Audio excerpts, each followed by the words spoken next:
All right, check this out. We have a 20A 250 volts. We're gonna set this up on the actual oven, and the only reason we do this is because we want to just make sure we plug it in from one end, and it's much easier just to plug it in from the other end. So then hardwire. So that's pretty much what we're gonna do with this thing. So let's go ahead and do that.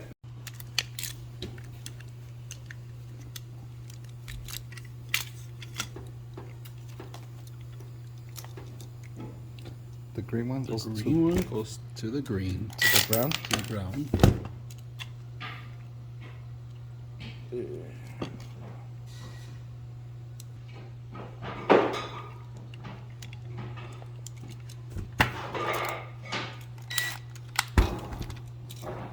Where's the one? Last one go?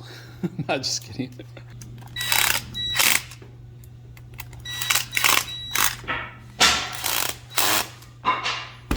Alright, so we got this already, oven, that we're going to test out right now.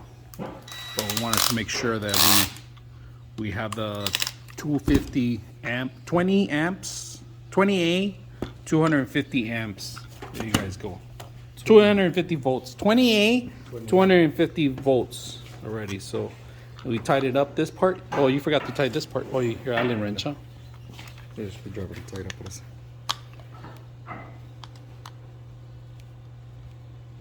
So we turn on the oven right now. You close it, and there's a light. What you do? You just Aquí nomás I hold that F. Oh, you hold down the F, and it turns on Fahrenheit. Now you're able to go higher or lower. Right now we could go higher. So here it is, the final product. It worked perfect, as you guys can see. Perfect ampage, and hope you guys like the video.